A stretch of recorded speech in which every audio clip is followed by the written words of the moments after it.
बाबा के सभी प्यारे बच्चों को मेरा जय साईं राम।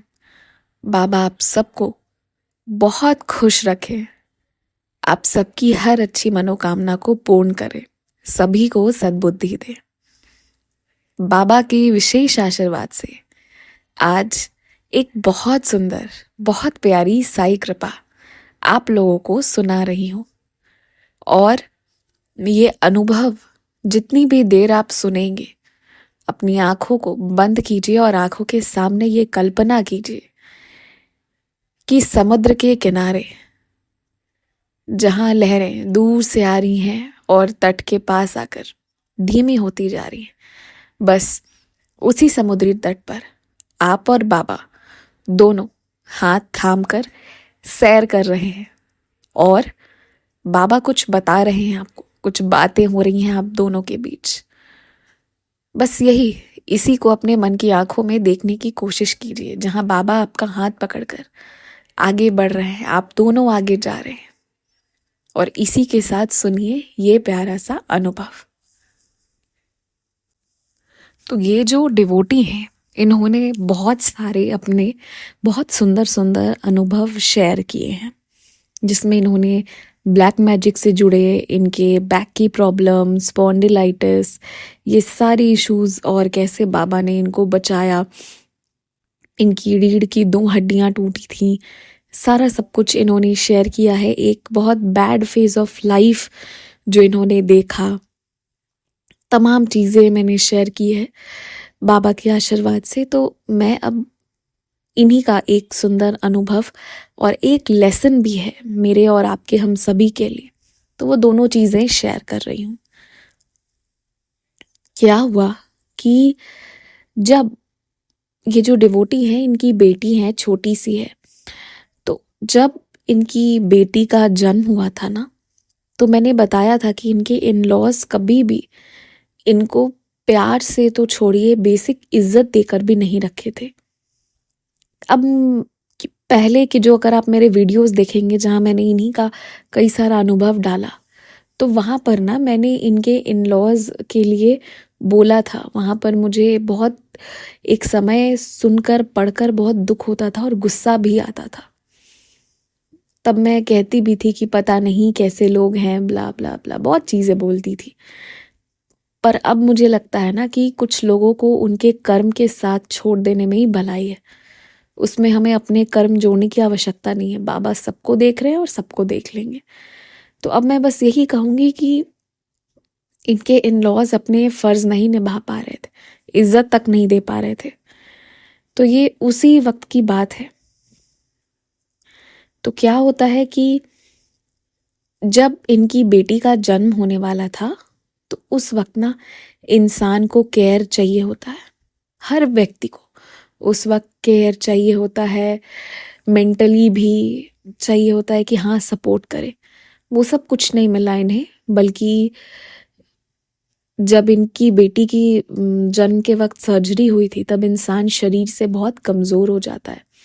पर इन्हें उस वक्त ना खाना तक ठीक से नहीं दिया गया था। मैं अब यहाँ पर ना क्रिटिसाइज नहीं कर रही हूँ, क्योंकि मैंने ये चीज़ खुद ही सोचा है कि अब मैं अपने मुंह से किसी के लिए कुछ भी बुरा नहीं बोलूँगी, मैं क्रिटिसाइज अब किसी को नहीं करूँगी।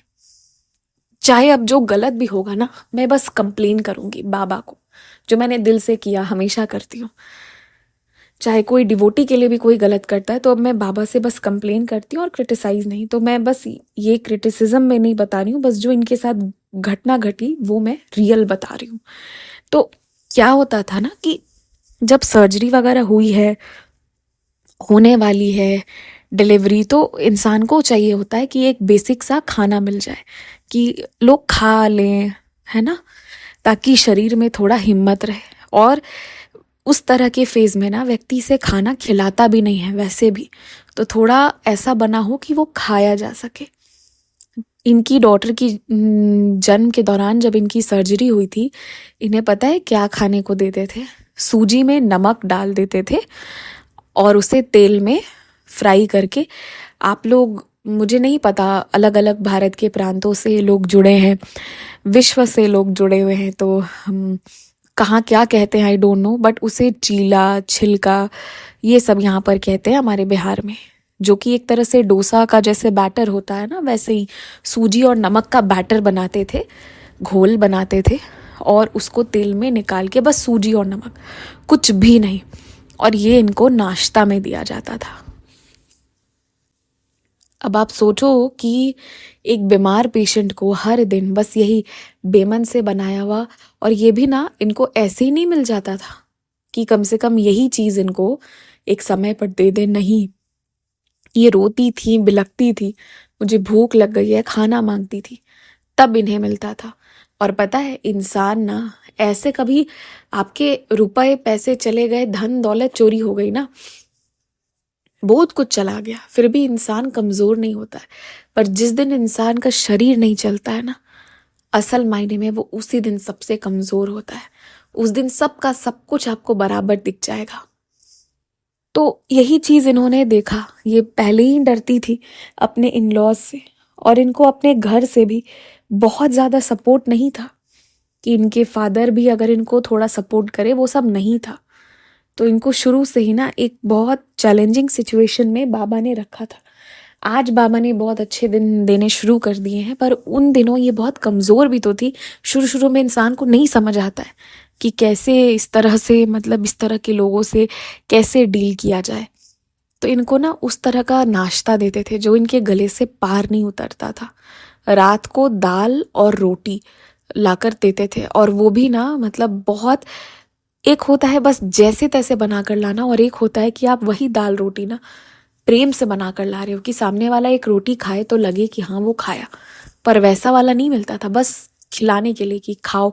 और दोपहर में जब ये रोती थी तो प्रत्येक दिन दाल और उसी में लौकी डाल देते थे, और उबाल के जैसे तैसे ला करके खिला देते थे इनको। मतलब आप समझो कि बस ये पेट भरने के लिए जीती थी। तो ये जानती थी कि ये लोग क्या हसर करेंगे, और उन दिनों तो वो लोग ऐसे खिलाते थे, पर उतने होशियार नहीं हुए थे उन दिनों। बाबा ने उनको उतनी मतलब उनकी बुद्धि नहीं दे रखी थी, क्योंकि इंसान जब गलत करने लगता है ना, और बहुत ज़्यादा, तो भगवान भी एक टाइम के बाद ना रोकते नहीं है, बोलते बेटा जाओ, अब तुम गलत ही करो, तुम्हारा हिसाब तो अब हम इकट्ठे करेंगे, अब तुम अपना पाप का घड़ा जो बचा है ना थोड़ा सा और वो भर लो।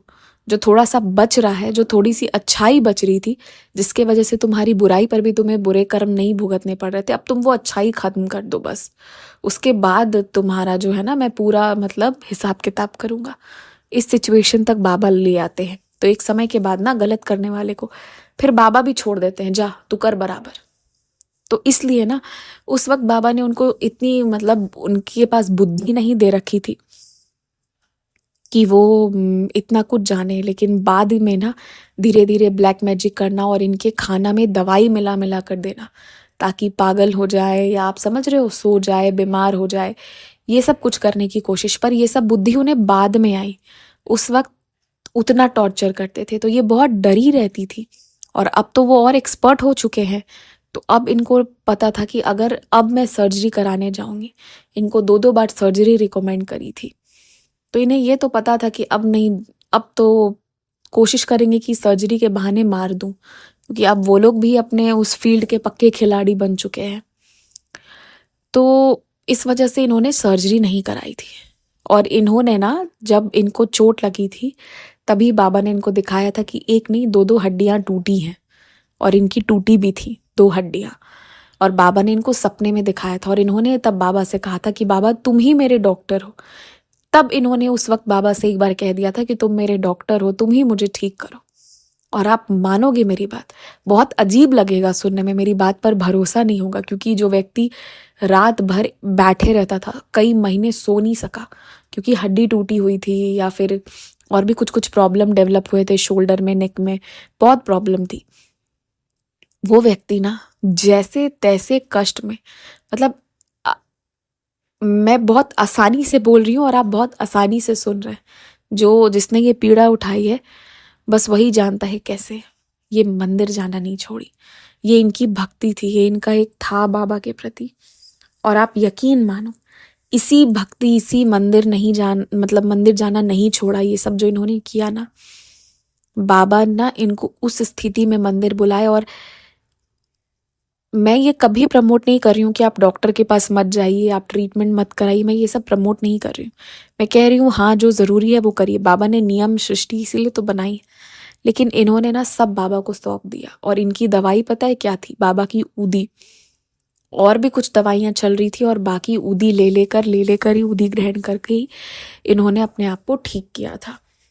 अब बाबा के आशीर्वाद से ये काफ़ी ठीक हो गई। फिर आप लोगों को ये तो पता होगा कि जब कोई व्यक्ति ठीक हो जाता है, जैसे मान लीजिए हाथ टूटा हो, पाँव टूटा हो, तो जब तक उसमें प्लास्टर चढ़ा हो, सर्जरी हुई हो, तब तक तो उसका, उस पार्ट का कोई यूज़ नहीं होता। पर जब वो उतर जाता है, फिर उसे फिजियोथेरेपी कराई जाती है, और फिर वो उस पार्ट को बहुत, उस हाथ को, पाँव को, जो भी है, फिर इंसान नॉर्मली यूज़ करता है, एज इफ कि कुछ नहीं हुआ था, है ना? ये चीज़ होती है, आप सब जानते हो। पर इनकी तो इलाज भी बाबा ने करी। उसके बाद अब आया, इसकी बारी आई कि फिजियोथेरेपी। तो बाबा ने, पता है कैसे बाबा ने फिजियोथेरेपी की है इनकी? अब क्या हुआ कि जब इनके साथ ऐसा हुआ था, इनके हाथ, इनकी पीठ वगैरह में वो सब प्रॉब्लम आई थी, तब ना ये बहुत जैसी हड्डी वगैरह टूटी थी, ये बहुत कॉशियस हो गई थी। ये भारी सामान उठाना बंद कर चुकी थी, नीचे नहीं झुकती थी। ये सारी चीज़ों का इन्होंने बहुत ध्यान रखना शुरू कर दिया था। उसके बाद बाबा ने क्या करवाया ना, बाबा ने क्या करवाना शुरू किया, बाबा की लीला आप देखो। अब बाबा को इनको फिजियोथेरेपी देना था कि जिसमें आप धीरे धीरे अपने शरीर का पूरा उपयोग करो, नॉर्मल इंसान की तरह, एज इफ कि कुछ नहीं हुआ था। तो बाबा क्या करने लगे ना, कि ऐसी सिचुएशन ला के रख देते थे कि मान लो तेल का भारी पॉट है, उसमें से इनको निकाल कर ऊपर वाले पॉट में तेल भर के वापस सिंक, अपने सिंक बोल रही हूँ, अपने राख में रखना है। अब घर में एक भी व्यक्ति नहीं है, खाना बनाना है तो तेल निकालना होगा। तो पहले जहाँ नीचे नहीं बैठती थी, झुकती नहीं थी, फिर ऐसी सिचुएशन, ऐसी ऐसी मजबूरी आती थी ना, वो काम इन्हें करना ही होगा, ये नहीं करेंगी तो होगा ही नहीं। तो मजबूरी वश ये करते चली गई, और मजबूरी वश इन्होंने क्या किया, इन्हें रियलाइज नहीं हुआ कि कितना ये, कब कब ये झुक रही हैं, जिस चीज़ से ये बहुत डरती थी, नहीं झुकती थी, नहीं करती थी। पर बाबा ने इनकी जो फिजियोथेरेपी कराई, कि बाबा ने ना, इन्होंने बाबा को सौंपा था कि बाबा तुम मेरे डॉक्टर हो, तुम मुझे ठीक कर देना। तो बाबा ने ना डॉक्टर वाला भी फर्ज निभाया, उसके बाद बाबा फिजियोथेरेपिस्ट बन के इनको ऐसी सिचुएशन में डाल देते थे ना कि ये कुछ कर ही नहीं सकती थी। इनको, इनके पास कोई ऑप्शन नहीं था, या तो ये निकाल ले और यूज़ करे, नहीं तो पूरा घर का काम रुक जाएगा और काफ़ी विलम्ब हो जाएगा, जो कि ये होने नहीं दे सकती थी। तो इस तरह से ना इनको बाबा ने अपने तरीके से फिजियोथेरेपी दे देकर पूरी तरह से जो है वो ठीक किया। ये एक बहुत बड़ी लीला हुई। और पता है, अगर आप इस लीला को बहुत गौर से सोचो, तो एक हड्डी टूटा हुआ व्यक्ति का मंदिर जाना और फिर बाबा का फिजियोथेरेपी देना कोई बड़ी बात नहीं है। क्योंकि जिसने इतनी बड़ी भक्ति, इतने बड़े तरीके से एक समर्पण दिखाया हो, तो बाबा उसके लिए फिजियोथेरेपिस्ट क्या कुछ भी बन जाएंगे, जो बाबा इनके लिए बने। उसके बाद इन्होंने एक बात शेयर करी कि इनकी सर्वाइकल की भी प्रॉब्लम थी, सारा सब एक साथ था ना। तो 2 साल 2.5 साल ये भारी काम तो बिल्कुल नहीं करती थी। और बाबा, पता है कैसे इनकी फिजियोथेरेपी कराए? आप लोग पूछते हो ना कि बाबा कैसे आते हैं, कैसे जवाब देते हैं। देखो कैसे बाबा फिजियोथेरेपिस्ट बने। क्या होता था कि जैसे ड्रॉवर वगैरह जो भारी है ना, रैक वगैरह जो नहीं खुलती है, बाबा, अब बहुत उसमें दम लगाना होता है, और जिनके सर्वाइकल वगैरह का प्रॉब्लम है तो वो कैसे खोलेंगे, है ना? तो 2 साल 2.5 साल उस वक्त बाबा इन्हें बिल्कुल ऐसे सिचुएशन में नहीं डालते थे। लेकिन जब क्या होता है ना कि पहले आपको प्रॉब्लम हुई, फिर आपने प्लास्टर कराया, जो भी कराया, फिर आपका वो प्लास्टर हट गया, बॉडी रेस्ट कर ली। अब बॉडी को नॉर्मल होने के लिए फिजियोथेरेपी फेज में आना पड़ता है। तो इस फेज में ना बाबा इनसे क्या कराने लगे, वो हेवी रैक्स खुलवाने लगे। इवन ये एक टाइम पे इतना पेन था कि ये छाता नहीं खोलती थी, गर्मी में धूप में ऐसे ही मंदिर जा रही हैं, आ रही हैं। आप सोचो कि किस लेवल का इन्होंने भक्ति दिखाया होगा। सोचना, मैं 1 मिनट के लिए सोचती हूँ ना तो मेरी तो रूह भी कांप जाती है कि ये कितना मुश्किल है जो इन्होंने किया।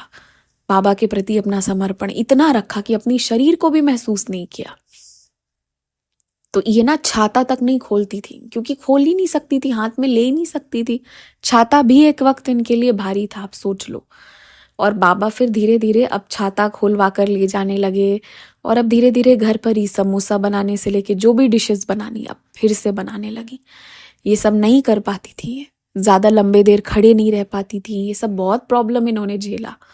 पर आप सोचो कि अब बाबा ना अब वही चीज़ कराते हैं जिस चीज़ से इन्हें डर लगता है कि मैं ये नहीं कर पाऊंगी, और बाबा उसी सिचुएशन में ला देंगे, कोई दूसरा होगा ही नहीं, कोई बहुत ज़रूरी हो जाएगा कि वही काम करना है, कि नीचे से उस किसी सामान को उठाकर ऊपर रखना ज़रूरी है क्योंकि कोई है ही नहीं उठाएंगे तो वो सामान वैसे ही पड़ा रहेगा, बर्बाद हो जाएगा। ऐसा सिचुएशन में ले आते हैं। तो पहले तो इन्हें बहुत समझ में नहीं आया कि क्यों ऐसे हो रहा है, जो चीज़ नहीं करनी है वही चीज़ क्यों हो रही है। फिर इन्हें बाबा ने समझाया कि तुम क्या कहती थी मुझे कि आप मेरे डॉक्टर हो, आप मेरी पूरी ट्रीटमेंट करो, तो ये मैं तुम्हें क्या तुम्हारे मन के विपरीत ले जा रहा हूँ, मैं थोड़ी कि तुम्हें तंग कर रहा हूँ या मुझे अच्छा लग रहा है तुम्हें तंग करना, मैं तो ये इसलिए कर रहा हूँ कि तुम्हारी पूरी ट्रीटमेंट कर रहा हूँ मैं, और ये ट्रीटमेंट ये ऐसे ही पूरी होगी इसी तरह से। अब अपने मन के डर को हटाओ और अपने शरीर को नॉर्मल बनाओ, ये बाबा ने इनको समझाया। और ये बहुत बड़ी लीला है। आप गौर से सोचो कभी ना, तो छोटी मोटी बीमारी होती है तब हम डॉक्टर के पास जाते हैं, कष्ट शरीर में झेल पाना, बुखार होने पर लोग नहीं झेल पाते हैं कि अरे बाप रे बुखार जल्दी हटे, और यहाँ तो इतनी बड़ी चीज हो गई। आप सोच रहे हो कितने महीने इन्होंने कष्ट झेला, लगभग 2 साल, कभी सर्वाइकल, कभी हड्डी टूटना, ये सब प्रॉब्लम वन ऑन वन, एक के बाद एक। फिर इन्होंने एक और अनुभव शेयर किया जो सुनना बहुत सुंदर है, बहुत सुंदर अनुभव है। इन्होंने बताया कि जब इनकी हड्डी वगैरह नहीं टूटी थी ना, आज से 2 साल पहले, तब ये बहुत ऐसे आराम, मतलब जल्दी जल्दी काम करती थी। अभी जैसे धीरे धीरे करने लगी थी 2 सालों में, क्योंकि इनकी हड्डी टूटे चाहे जो हो जाए, इन्हें ही करना था, कोई इनकी हेल्प नहीं करता था। पर इकट्ठे बाबा ने इनके सारे कर्म जो थे ना, लिखे जोखे, सब क्लियर कर दिए। तो ये कष्ट तो झेलती थी, तो उस कमर वगैरह की ये सब प्रॉब्लम, बाकी प्रॉब्लम होने से पहले ये बहुत स्पीड काम करती थी, जल्दी जल्दी सारे काम कर लेती थी। पर अब तो इनको डॉक्टर ने भी मना कर रखा था, जो सर्वाइकल की इशू हुई, और जब हड्डी वगैरह टूट गई तब तो आप समझ ही रहे हो कितनी धीरे काम कर रही होंगी, क्योंकि कोई आगे पीछे नहीं था, बेटी का काम इन्हें खुद ही करना था, और कोई हेल्पर नहीं, कुछ नहीं, तो क्या करती हैं। तो धीरे धीरे जो होता था वो करती थी। तो इसमें ना ये बहुत स्लो हो गई थी। तो अब इन्हें लगता था ना कि ये कभी स्पीड, मतलब अब कैसे कर पाएंगे, अब नहीं हो पाएगा, क्योंकि एक होता है ना कि एक लाइफस्टाइल एकदम से चेंज हो जाता है। तो ये सोच, मतलब एक रहता था कि हाँ अब काम मैं बहुत धीरे धीरे करती हूँ। लेकिन देखिए, जितने दिन तक बाबा ने रेस्ट देना था उतने दिन तक तो बाबा इनको वैसे रख दिए। उसके बाद अब बाबा को चाहिए कि, बाबा को मेहनत बहुत प्रिय है ना, और बाबा को मतलब अपने बच्चों को एकदम अपडेटेड रखना पसंद है, वो ऐसे छोड़ेंगे नहीं बीच में। तो जब तक ज़रूरत थी तब तक बाबा ने इनको आज़ादी दी कि तुम धीरे धीरे काम करो, अपने हिसाब से करो। उसके बाद ना बाबा को था कि अब इनका कॉन्फिडेंस वापस लाना था। इनका वो कॉन्फिडेंस तो अब जा चुका था कि नहीं मैं अब जल्दी नहीं कर पाऊंगी, अब तो टाइम लगता है मुझे। पर बाबा इन्हें स्लो नहीं बनाना चाहते थे। तो पता है बाबा ने क्या लीला करी। अब जैसे 3:30 में इनकी बेटी आएगी, सभी लोग आएंगे, खाने पीने का टाइम हो जाएगा, और बाबा इनको कुछ ऐसा काम में फंसा देंगे, किसी दिन पूजा देर तक करेंगी, किसी का फ़ोन आ गया, आप समझ रहे हो, कोई ऐसा काम होगा कि लगभग 2:45 हो गया है, 2:45 हो गए हैं, 3 बज गया है, और अब देख रही हैं कि अरे 3 बज चुका है और अब जल्दी से खाना बनाना होगा, 3:30 में आकर सब खाना मांगेंगे, और बाहर से कोई भी थका हारा आएगा तो उसको फिर बैठा के वेट नहीं करा सकते। वैसे में जब कोई बहुत थका होगा ना, फिर वो खाना ही नहीं खाएगा, छोड़ देगा, वो ऐसे ही सो जाएगा या ऐसे ही दूसरे काम में लग जाएगा। ये सब भी होता है, बच्चों का भी यही होता है, सभी का यही होता है। तो अब क्या 3:30, मतलब 3 बजेंगे ना, तो 3 बज चुके होते थे और 3:30 में सब आएंगे। तो अब क्या आधा घंटा, क्या सर में चक्कर आएगा, क्या पीठ में दर्द होगी, ये सब भूल भाल कर ये जाती थी। और जैसे पहले स्पीड में ये काम करती थी, धड़ाधड़ आधे घंटे में सारा दोपहर का खाना बनाकर, क्योंकि दोपहर की भी थाली होती है भाई, उसमें भी खाना होता है, वेराइटीज होती, वो सारी वेराइटी बाबा इनको ऑटोमेटिक, ये सारी चीजें इन्होंने बोली नहीं थी, और ये सारी चीजें बाबा हाथ पकड़ के नहीं, सामने खड़े होके करवा रहे थे। एक इनविजिबल फॉर्म में, एक एनर्जी के फॉर्म में प्रेजेंट होकर इनके माइंड को इतना डाइवर्ट करके लेट कर देते थे कि बाबा इनको ऐसे सिचुएशन ही में डालते चले गए कि लो अब 25 मिनट बचे हैं, अब 20 मिनट बचे हैं, अब आधे घंटे बचे हैं, करो अब इसमें काम, जैसे पहले नॉर्मल इंसान की तरह करती थी वैसे करो। और उसके बाद क्या इनके सर में चक्कर आएगा, क्या इनको भारी लगेगा पीठ में, कुछ पता नहीं चला।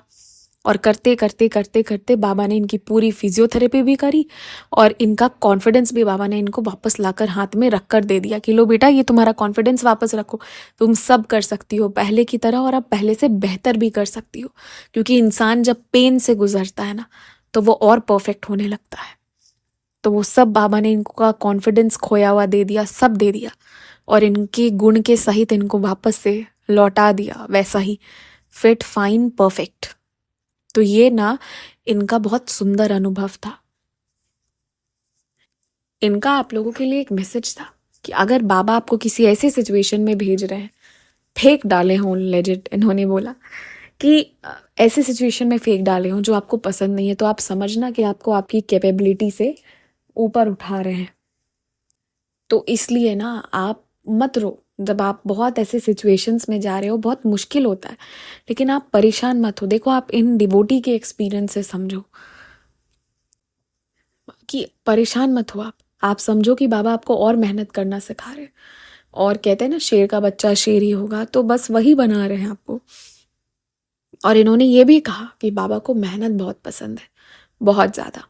बाबा ये बहुत चाहते हैं कि हम लोग मेहनत करें। बाबा इनसे अब सारे काम करवाते हैं जो ये 2 साल पहले करती थी, अब सारे काम बाबा इनसे करवाते हैं।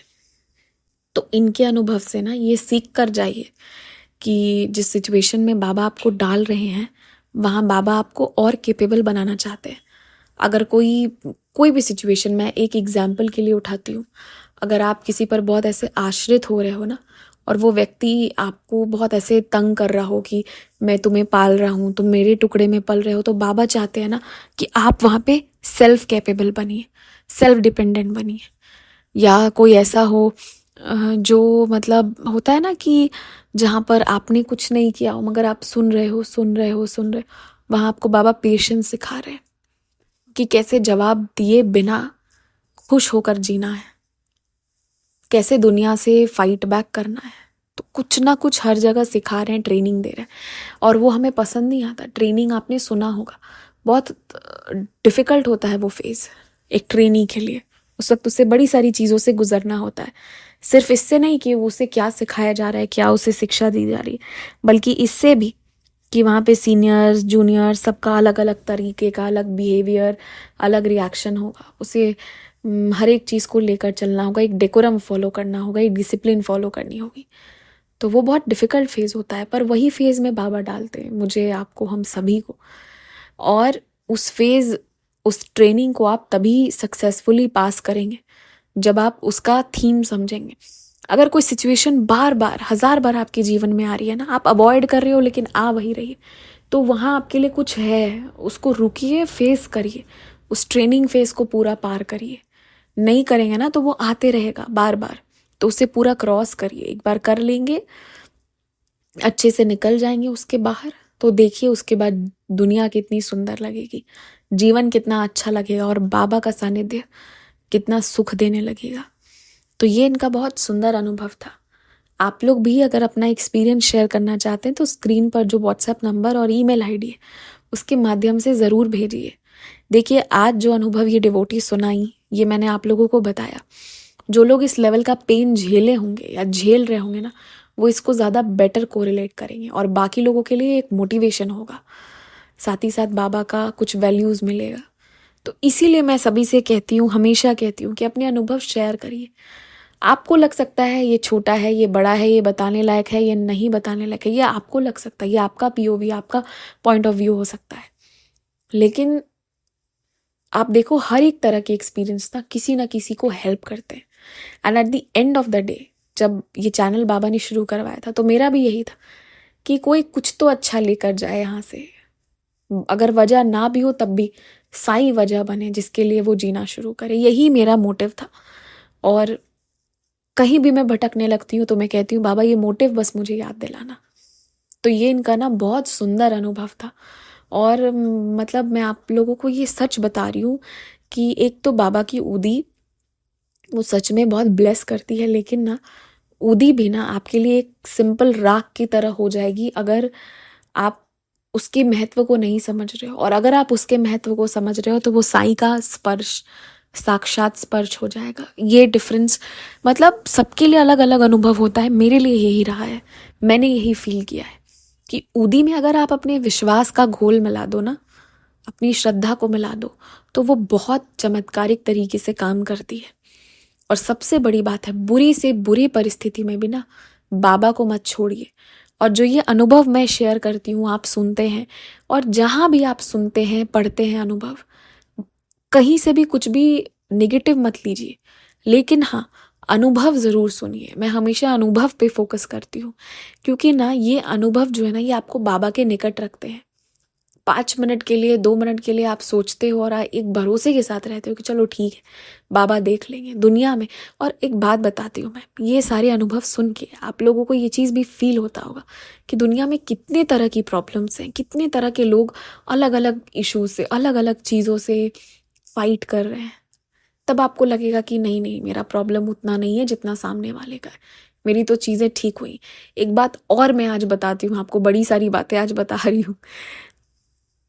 जो आप कष्ट झेलते हो ना, एक टाइम ऐसा आएगा ना कि आपको लगेगा कि अब कुछ नहीं हो पाएगा, लेकिन फिर बाबा बाबा बाबा बाबा करके निकलता, और फिर एकदम से बाबा ना आपको जिसे कहते हैं ना टाइगर बना देना, एकदम शेर, चीता, बाघ जो कह लो आप, इतना मजबूत फिर एकदम से बना देते हैं ना कि आपकी गर्दन से सामने आसपास के लोग कांप जाते हैं। मैं सिर्फ इनका ही नहीं और भी बहुत सारे लोगों का अपने फिंगर्स पर काउंट कर सकती हूँ। स्पेशली कुछ फीमेल्स का मैं अगर बात करूँ इस एक्सपीरियंस से जोड़ करना, जिन्होंने एक समय पे वॉयलेंस झेला, अपने सास ससुर को ऐसे करते झेला, बहुत कम उम्र में उनको उनके मायके का साथ मिलना बंद हो गया, या तो पेरेंट्स की डेथ हो गई, या पेरेंट्स होते हुए भी मतलब जो मैंने जो अनुभव देखा है उसमें या तो मदर का डेथ हो गया या कुछ भी ऐसा हुआ जिसके बाद मायका ख़त्म हो गया, या मायके से कोई हेल्प मिलना बंद हो गया, ये सब हो गया। अकेले ससुराल को और ये सब कुछ को झेला है।